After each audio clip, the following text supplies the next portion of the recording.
সবাইকে নমস্কার। আজকার যে রেজাল্ট, গণদেবতার যে রায়, সেটা তো মানিয়ে নিয়েছি। তার মধ্যে কিন্তু যেটা হচ্ছে যে ইভিএম এর যে ব্যাটারি, সেটা হচ্ছে 90%, 92%, 94%, 96%, 99% চার্জ। আমার সাধারণত জানি যে একটা মোবাইলও যদি ব্যবহার না করা যায়, রাখা যায়, তাহলে দিনে দিনে চার্জ কমে। এটা দেখিনি যে সারাদিন ইভিএম মানে ভোট করার পরেও যেটা 70%, 65% চার্জ হওয়ার কথা, সেটা চার্জ হয়ে আছে 95%, 99%। এটা একটা বিরাট সন্দেহের ব্যাপার। এটা খালি আমার এটা না, সম্পূর্ণ রাজ্যের মধ্যে। তো এই যে কাণ্ডটা করেছে, এটা হচ্ছে জনগণের রায় না, এটা হচ্ছে ইভিএম এর রায়। এই সত্যটা একদিন উদ্ঘাটন হবে, চিন্তা করেন না। মুই সবাইকে কম, একজোট থাকন, সবাই ঐক্যবদ্ধ থাকো।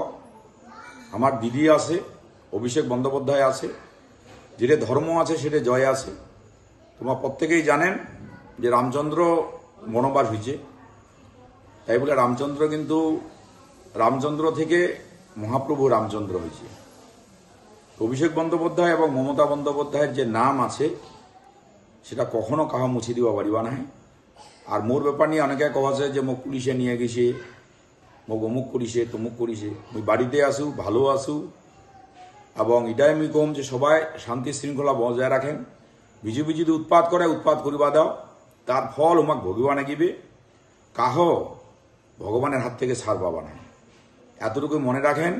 সবাইকে নমস্কার, ধন্যবাদ। সবাই ভালো থাকেন।